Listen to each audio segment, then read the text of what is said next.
নবী হযরত মুসা আলাইহিস সালামকে নিয়ে ফেসবুকে বিভিন্ন জনের পোস্টে কটূক্তিকর নির্দেশ সংগঠন ছাত্রলীগ নেতা সুপ্ত সাহা অনিককে আটক করেছেন পুলিশ।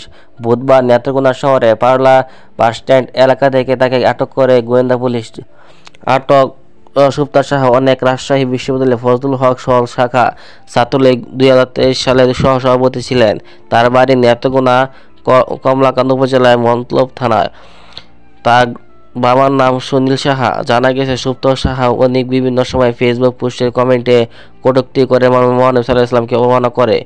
এর প্রেক্ষিতে গত 28 ফেব্রুয়ারি কলমাকান্দায় হেফাজত ইসলাম ও তৌহিদ জনতা সহ বিভিন্ন সংগঠনের ব্যানারে কটূক্তিকারী সুপ্ত সাহা অনিককে দ্রুত গ্রেফতার ও সর্বোচ্চ শাস্তির দাবি জানানো হয়। কলমাকান্দা থানার ভারপ্রাপ্ত কর্মকর্তা মোহাম্মদ ফিরোজ হোসেন বলেন, খেলাফত আন্দোলনে কেন্দ্রীয় সহকারী মহাসচিবের দায়িত্বপ্রাপ্ত গাজী আব্দুর রহিম বাদী হয়ে একটি